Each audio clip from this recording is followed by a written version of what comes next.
हरे कृष्णा।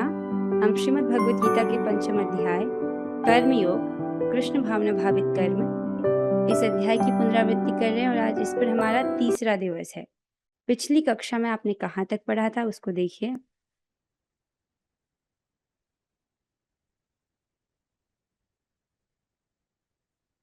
हाँ, भगवान बता रहे थे कि कौन व्यक्ति है जो कर्म करते हुए बंध जाता है और कौन व्यक्ति है जो कर्म करते हुए भी नहीं बंधता।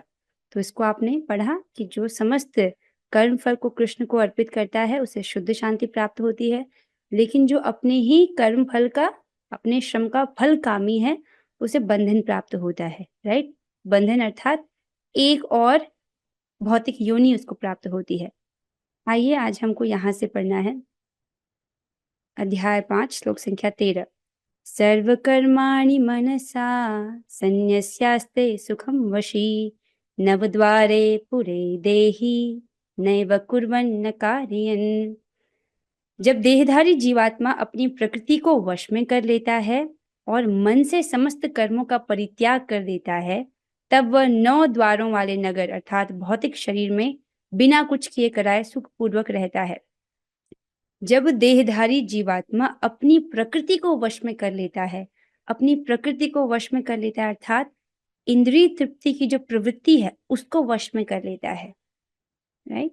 और मन से समस्त कर्मों का परित्याग मीन्स मन से इंद्रिय तृप्ति करने का जो प्लानिंग है वो सबको वो त्याग देता है। इंद्रिय तृप्ति की जो इच्छा है उस सबको उसने त्याग दिया है। समझ आ रहा है? ऐसा व्यक्ति जो है वो 9 द्वारों वाले नगर मीन्स भौतिक शरीर उसमें बिना कुछ किए कराए सुखपूर्वक रहता है। इसको समझिए। शरीर में 9 द्वार होते हैं, 2 आंखें 1 2, 2 नथुने 3 4, 2 कान 5 6, राइट, और एक मुंह 7, 8 है गुदा अर्थात मल द्वार और 9वां है उपस्थ अर्थात मूत्र विसर्जन द्वार। तो इस प्रकार से शरीर में 9 द्वार होते हैं, राइट। तो ये है 9 द्वारों वाली पुरी, एक ऐसी सिटी, एक ऐसा शहर जिसमें 9 द्वार होते हैं। ऐसे शहर में रहता है जीवात्मा, ठीक है। तो देहधारी जीवात्मा 9 द्वारों वाले नगर में वास करता है। तो शरीर अथवा नगर रूपी शरीर के कार्य प्राकृतिक गुणों द्वारा स्वतः संपन्न होते हैं। इसको समझिए, जो शरीर के कार्य हैं वो प्रकृति के गुणों द्वारा संपन्न होते हैं। सतोगुण, रजोगुण और तमोगुण उन कार्यों को संपन्न करते हैं। यहाँ से इसको ध्यान से समझिएगा। शरीर की परिस्थितियों के अनुसार रहते हुए भी जीव इच्छा अनुसार इन परिस्थितियों के परे भी हो सकता है। सो देखिए, जो जीवात्मा है वो इस 9 द्वारों वाले नगर में रह रहा है, राइट। अब क्या है कि अनादिकाल से संस्कार है उसके चित्त में स्टोर, ठीक है।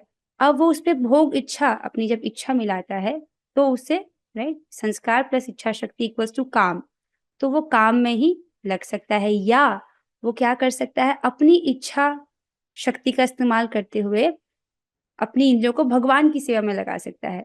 तो शरीर की परिस्थितियों में रहते हुए भी वो, हालांकि इस शरीर में रह रहा है, 9 द्वारों वाली पुरी में रह रहा है, उसमें रहते हुए भी अपनी इच्छा अनुसार वो परिस्थितियों के परे भी हो सकता है।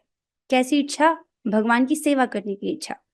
या तो इंद्रिय तृप्ति की इच्छा करेगा, अपने ही इंद्रियों को तुष्ट करने की इच्छा, या तो कृष्ण को तुष्ट करने की इच्छा। अपनी परा प्रकृति को विस्मित करने के ही कारण वो अपने को शरीर समझ बैठा है और इसलिए कष्ट पाता है। तो जीवात्मा इस 9 द्वारों वाली पुरी में रहता है, वो कष्ट क्यों पाता है? जब वो अपनी वास्तविक, राइट, जो उसका स्वरूप है, राइट, परा प्रकृति है, भगवान की उत्कृष्ट शक्ति है, उसको भूला हुआ है और इसके कारण वो अपने आप को, जो अपरा है शरीर, उससे अपनी पहचान कर रहा है। पदार्थ को मैं समझ रहा है, अपने शरीर को मैं समझ रहा है। शरीर को मैं समझने का अर्थ क्या है? जो शरीर की डिमांड्स हैं उसको ही पूरा करने में उसने अपने आप को झोंक दिया है, राइट।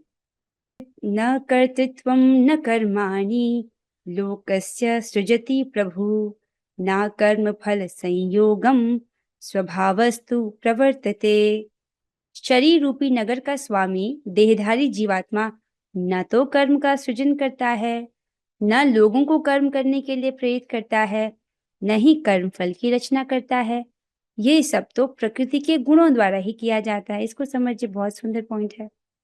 सो जो शरीरधारी है, देहधारी, कौन? जीवात्मा, वो कर्म का सृजन नहीं करता है, राइट? ना तो स्वयं कर्म का सृजन करता है, ना लोगों को करने के लिए कहता है, ना ही वो कर्म फल की रचना करता है। तो फिर ये सब कौन करता है?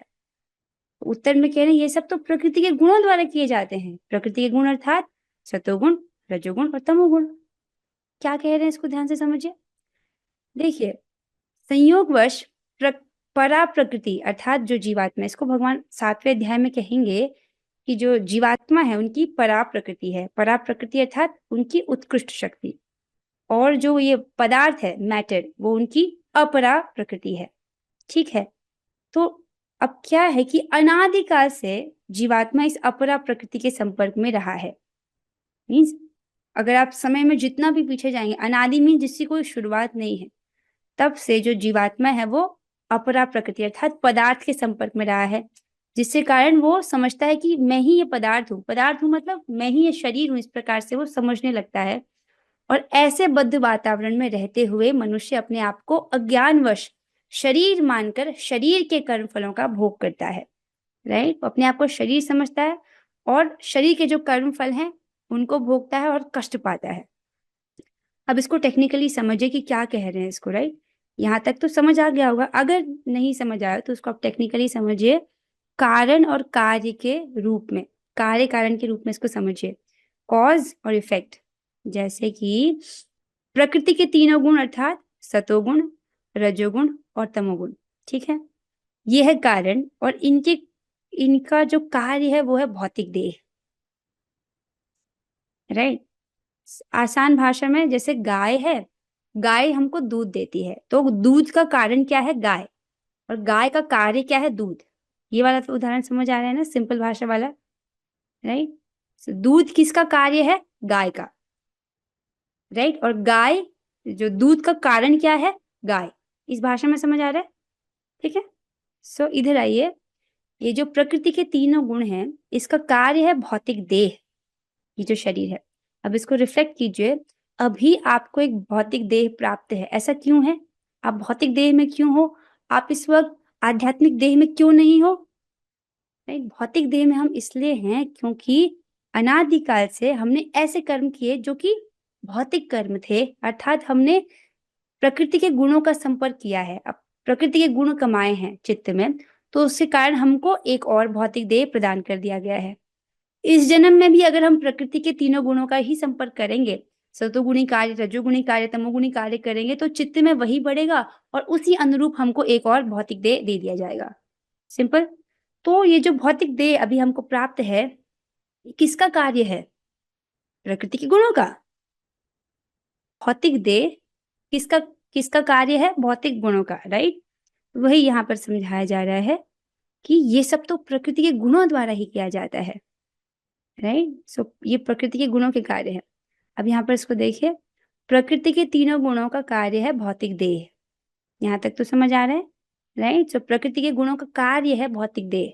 ये भाषा समझ आ रही है? जब मैं कार्य वर्ड शब्द का उपयोग कर रही हूँ तो ये समझ आ रहा है। गुणों का कार्य है भौतिक देह और भौतिक देह का कारण है प्रकृति के तीन गुण। भाषा समझ आ रही है ना? हाँ, अब थोड़ा सा आगे चलते हैं। प्रकृति के तीन गुण का कार्य है भौतिक देह, और भौतिक देह के कार्य क्या है? देखना, सुनना आदि जो भी शरीर की क्रियाएं हैं, राइट? जीवात्मा की तो क्रियाएं नहीं है, जीवात्मा को तो भूख नहीं लगती ना। जो आत्मा है उसकी एकमात्र आवश्यकता है कृष्ण प्रेम, उसके अलावा उसको कुछ नहीं चाहिए। लेकिन अभी वो देह में, राइट, बधा हुआ तो अपने आप को देह समझ रहा है। सो भौतिक देह के कार्य है देखना, सुनना, ये सब क्रियाएं देह की क्रियाएं हैं, समझ रहे? तो क्या हम ये कह सकते हैं कि ये जो कार्य हैं, राइट, ये सब प्रकृति के गुणों के कार्य हैं? देह प्रकृति के गुण का कार्य है, राइट? उसी प्रकार ये सब जो क्रियाएं हैं ये प्रकृति के गुणों के कार्य हैं। ये भाषा समझ आ रही है? ये भाषा है बेसिकली, आपको भाषा के रूप में समझ आ रहा होगा ये। सो ये सब क्रियाएं गुणों के कार्य हैं। ओके, ठीक है ना? लोग बुद्धिमान है, मैं समझ रही हूँ कि आप लोग समझ रहे हैं। तो अब हम यहाँ पर पहुंचे हैं कि अच्छा, अगर ये सब जीव के कार्य ही नहीं है, अगर ये सब जीव के कार्य ही नहीं है, न कर्तृत्वम, राइट, जीव का ये कार्य ही नहीं है, तो फिर ऐसा लग रहा है कि वो ये सब कार्य करने के लिए बाध्य है। तो क्या जीव के भवबंधन के लिए भगवान उत्तरदायी हैं? ऐसा लग रहा है कि भगवान ने राइट कि अपनी इच्छा अनुसार किसी को कोई भी योनि दे दी है और जीव जो है अब उस योनि में फंस गया है, अब उसको राइट वो फंस गया तो उसको शरीर के जो कर्म फल है उसको भोगना पड़ रहा है और वो कष्ट झेल रहा है, राइट? तो क्या जीव के भवबंधन के लिए भगवान उत्तरदायी हैं? और क्या भगवान पाप और पुण्य कराने वाले हैं जीवात्मा से? प्रश्न समझ आ रहा है? राइट? सो उत्तर जानिए तो भगवान कहते हैं, ना दत्ते कस्यचित् पापं न चैव सुकृतं विभु अज्ञानेनावृतं ज्ञानं तेन मुह्यन्ति जन्तवः। परमेश्वर ना तो किसी के पापों को ग्रहण करता है न पुण्यों को, किंतु सारे देहधारी जीव उस अज्ञान के कारण मोहग्रस्त रहते हैं जो उनके वास्तविक ज्ञान को आच्छादित किए रहता है। तो यहाँ पर बता रहे हैं, इस प्रश्न के उत्तर में बोल रहे हैं कि देखिए, भगवान किसी के भी पाप और पुण्य को नहीं स्वीकार करते हैं, राइट? तो जो जीव भवबंधन में फंसा है उसके लिए भगवान उत्तरदायी नहीं है। तो जीव ऐसा क्यों सोचता है कि ये सब मेरे सारे कष्टों के कारण भगवान ऐसा क्यों सोचता है? वो तो अज्ञान के कारण ऐसा सोचता है। अज्ञान के कारण ऐसे जीव जो है मोहग्रस्त रहते हैं और ये जो अविद्या है इसके द्वारा जीव का जो वास्तविक ज्ञान है वो ढक लिया गया है। तो सुंदर बात यह है कि ज्ञान नष्ट नहीं हुआ है, ज्ञान ढका गया है। तो इस ढका गया है तो इस किसके द्वारा ढका गया है? अविद्या से ढका गया है। तो इस अविद्या को हटाया जा सकता है, राइट? सो अब यदि पूछा जाए तो ऐसे क्यों है? तो कह रहे हैं अज्ञानवश जीव ये कहता है कि भवबंधन के लिए भगवान उत्तरदायी है। तो जीवात्मा ये समझता है अज्ञान के कारण कि मेरे इस बंधन के लिए भगवान रिस्पॉन्सिबल है तो देहधारी जीव कृष्ण भावनामृत की उपेक्षा करने की अपनी अनादि प्रवृत्ति के कारण अपने लिए मोह उत्पन्न करता है। मतलब अनादि काल से जीवात्मा की ये राइट कि बुरा अभ्यास हो गया है कि उसने हर बार भक्ति के अवसर को नकारा है। उसको कृष्ण भावनामृत का मौका दिया गया लेकिन उसने उपेक्षा कर दी, इग्नोर कर दिया। तो उसके कारण क्या हो गया है? उसको मोह उत्पन्न हो गया है। फलस्वरूप स्वभावतः सच्चिदानंद स्वरूप होते हुए भी वह अपने अस्तित्व की लघुता के कारण भगवान के प्रति सेवा करने की अपनी स्वाभाविक स्थिति भूल जाता है और इस तरह वह अविद्या द्वारा बंदी बना लिया जाता है। तो जीवात्मा सच्चित आनंद है, स्वरूप तो सच्चित आनंद है लेकिन वो बहुत छोटा है, भगवान का चित्कण है, राइट? लेकिन क्या है कि क्योंकि अनादिकाल से वो विमुख है, राइट? भगवान के प्रति अपनी स्वाभाविक स्थिति को भूला हुआ है। तो इस प्रकार से अविद्या जो है उसको अविद्या के द्वारा वो बंदी बना लिया गया है। इस चित्र में आप देख सकते हैं, राइट? यहाँ पर ये एआई द्वारा निर्मित एक चित्र है। इसमें ऐसा लग रहा है कृष्ण उसको समझा रहे हैं लेकिन वो आना नहीं चाहता। बेसिकली ये चित्र ये बता रहा है कि बार-बार उसको कृष्ण भावनामृत का मौका दिया गया था लेकिन उसने उसकी उपेक्षा की है। राइट? ये अब ऐसा नहीं कि ऊपर का कोई चित्र हो, इस चित्र का आप कुछ अन्यथा अर्थ मत लीजिएगा। ये इसका अर्थ है कि उसको बार-बार कृष्ण भावनामृत का अवसर दिया गया लेकिन उसने उसको इग्नोर कर दिया। मुझे नहीं करनी भक्ति, अभी नहीं करनी मुझे, इस प्रकार से। ठीक है? सो इसमें एक पॉइंट यहाँ पर रह गया। अब इस चीज़ को कोई गलत ना समझे, ये वाली चीज़ कि जो जीवात्मा है उसमें तो ये वो किसी भी प्रकार के कर्म का सृजन नहीं करता, ना लोगों को कर्म करने के लिए प्रेरित करता है, ना कर्म फल की रचना करता है। राइट? अब ये सब तो प्रकृति के गुणों द्वारा कराया जाता है। यहाँ तक तो आप समझ रहे हैं, राइट? क्योंकि ये सब जो क्रियाएँ हैं वो प्रकृति के गुणों के कार्य है। अब इसको आप एक सिंपल से कंपैरिजन में कीजिए, एक मनुष्य और एक जानवर, ठीक है? अब जो जानवर का शरीर है, राइट? उसमें भी वही जीवात्मा है जो मनुष्य के शरीर में है ना? दोनों में तो सेम ही जीवात्मा है लेकिन शरीर का भेद है, ठीक है? अब एक जानवर बाध्य है उसी प्रकार से कार्य करने के लिए जैसा प्रकृति ने उसको प्रोग्राम कर दिया है। जैसे गाय घास ही खाएगी, वो कभी मांस नहीं खा सकती है, क्योंकि प्रकृति ने उसको इस प्रकार से प्रोग्राम कर दिया है। गाय सतोगुण में बोला जाता है, ठीक है? तो उसी प्रकार से राइट जो जानवर हैं वो प्रकृति के अनुसार जिस प्रकार प्रोग्राम्ड है वो वैसे ही चलेंगे और उनका क्रमिक विकास होगा। तो वो तो पूरी तरह से गुणों के कंट्रोल में है। अब मनुष्य के लिए आप देखिए, मनुष्य भी प्रकृति के गुणों के भीतर है लेकिन उसके पास एक प्लस पॉइंट है, क्या? उसकी इच्छा शक्ति। मीन्स वो अपनी इच्छा शक्ति का सदुपयोग कर सकता है। ये चीज़ कोई जानवर की योनि में नहीं कर सकता। जानवर की योनि में भक्ति नहीं कर सकता व्यक्ति, मीन्स आपकी तरह गीता कक्षा में आ नहीं सकता, समझ नहीं सकता, श्लोक नहीं बोल सकता, ये सब प्रॉब्लम है ना उसको, राइट? चाहे वो कितना भी सीरियस जानवर क्यों ना हो। सो तो आप देख रहे हो मनुष्य योनि में, राइट, जीवात्मा को ये अवसर दिया गया है कि वो भौतिक गुणों का संपर्क ना करके निर्गुण वस्तु का संपर्क करे, राइट?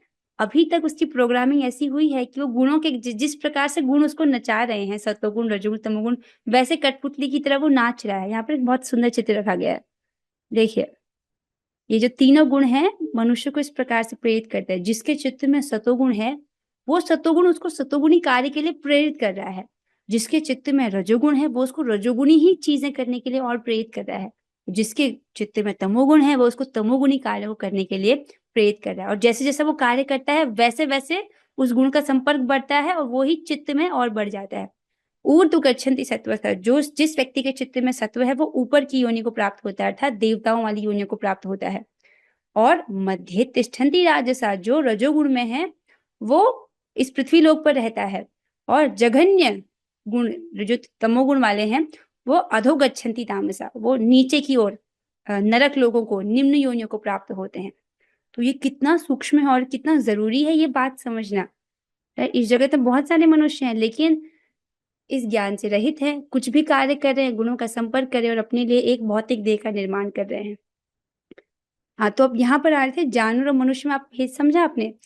जानवर जो है उसके पास चॉइस नहीं है कि वो भौतिक गुणों को छोड़ करके निर्गुण वस्तु का, राइट, अपनी इच्छा के अनुसार संपर्क कर सके। लेकिन मनुष्य के पास ये चॉइस है, वो निर्गुण वस्तु का सेवन कर सकता है, जैसे कि जप कर सकता है, भगवान की कथा सुन सकता है, प्रसाद खा सकता है, भक्तों का संग कर सकता है, राइट? सो इस प्रकार से मनुष्य के पास इच्छा शक्ति है जिसका वो प्रयोग कर सकता है निर्गुण वस्तु का सेवन करने के लिए। आई होप आपको समझ आ रहा होगा। हाँ, अब यहाँ पर बता रहे हैं कि देखो, भगवान परमात्मा रूप में जीव के चिर संगी रहते हैं। तो अनादिकाल से जितने भी देह आपने धारण किए हैं, राइट, जितने भी आज से पास्ट में जाओ, हमेशा भगवान आपके हृदय में ही अवस्थित थे। चाहे वो कैसा भी शरीर था, कॉकरोच का था, हाथी का था, सांप का था, जैसा भी शरीर था, उसमें भगवान आपके साथ में थे। फलतः वो प्रत्येक जीव की इच्छाओं को उसी तरह समझते हैं जिस तरह फूल के निकट रहने वाला फूल की सुगंधि को। जैसे यदि आप फूल के पास में रहेंगे, आप फूल की खुशबू को जानते हो क्योंकि आप फूल के पास में रहते हो। उसी प्रकार से अनादिकाल से आपने जो भी इच्छा की है, भगवान उस इच्छा को जानते हैं क्योंकि वो आपके सबसे पास में रहते हैं, राइट?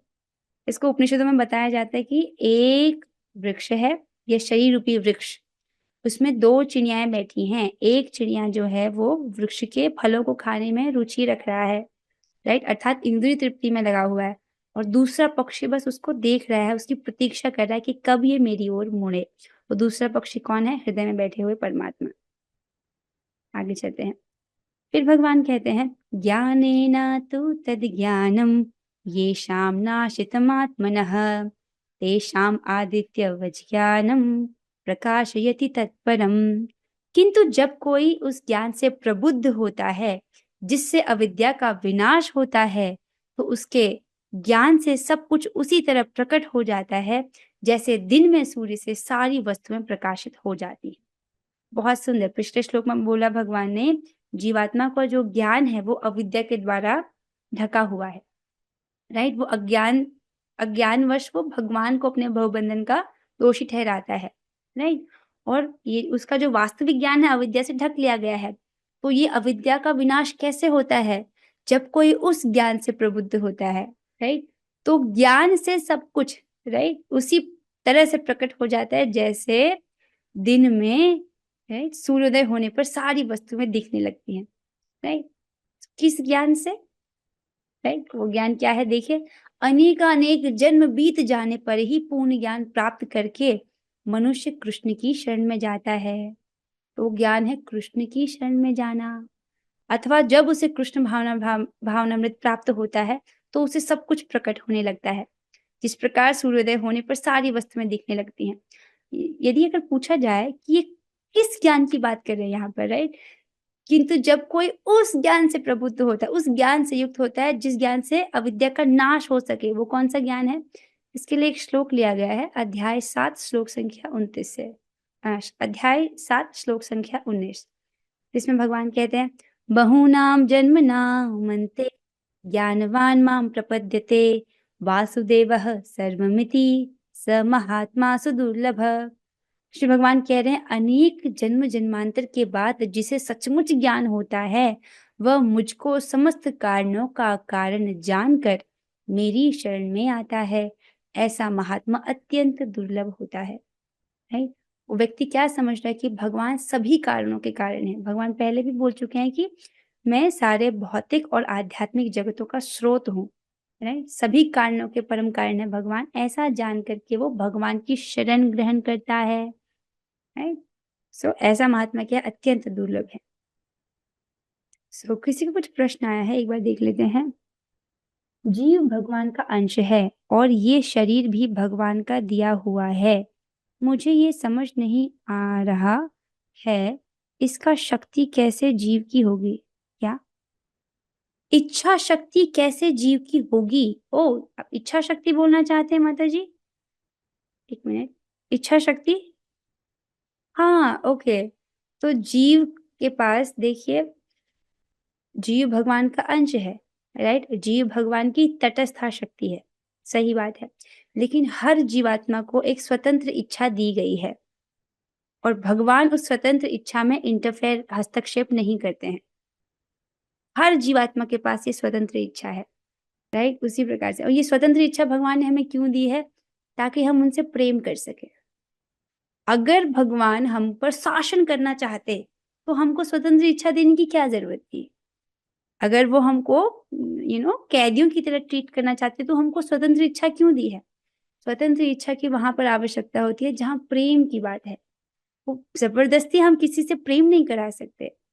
राइट? तो भगवान ने सबको स्वतंत्र इच्छा दी है। और इसका सदुपयोग क्या होगा? जब हम भगवान की सेवा में करें। अभी जब जब व्यक्ति इच्छा का दुरुपयोग करता है तो क्या कर रहा है? वो माया के द्वारा पीटा जाता है। राइट? तो बेसिकली ताकि हम भगवान से प्रेम कर सकें।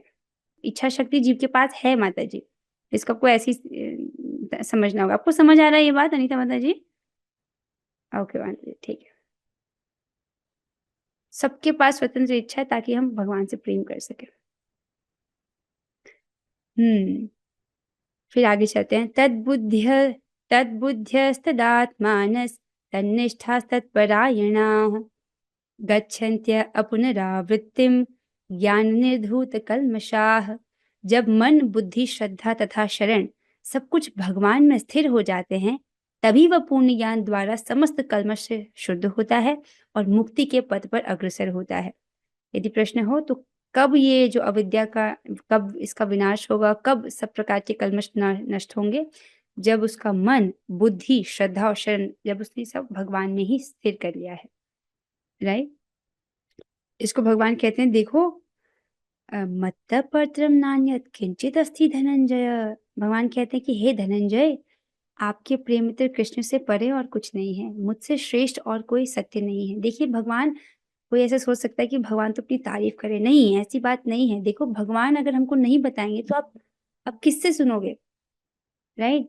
तो भगवान को भगवान यदि हमें सत्य बोल रहे हैं तो ये उनकी दया है ताकि हम उनको समझ सकें और उनकी शरण में जाएं। राइट? जब हम समझेंगे कि भगवान कितने महान व्यक्ति हैं तभी तो उनकी शरण में जाएंगे। राइट? भगवान कह रहे मुझसे श्रेष्ठ और कोई सत्य नहीं है। जिस प्रकार मोती धागे में गुथा हुआ रहता है, उसी प्रकार सब कुछ मुझ पर आश्रित है। तो ऐसा जब व्यक्ति समझता है, जब उसको पूर्ण ज्ञान होता है, राइट, तब वो अपने मन, बुद्धि, श्रद्धा और शरण सब कुछ भगवान में स्थिर करता है। राइट? कि भगवान इतने महान व्यक्ति हैं, मुझे उनके शरण में जाना चाहिए, वो अवश्य ही, राइट, मुझे इन कष्टों से उबारेंगे, मेरा उद्धार करेंगे। भगवान का नाम है पतित पावन। तो इससे आगे जो है हम कल पढ़ेंगे। इससे आगे प्रश्न ये है कि ऐसा व्यक्ति जो इस ज्ञान से युक्त हो गया है, राइट, जिस ज्ञान के द्वारा अविद्या का विनाश हो गया है, ऐसा व्यक्ति कैसा होता है? इस प्रश्न का उत्तर हम अगली कक्षा में जानेंगे। प्रभुपाद की जय। बहुत कार्तिक महापुरुषों की जय।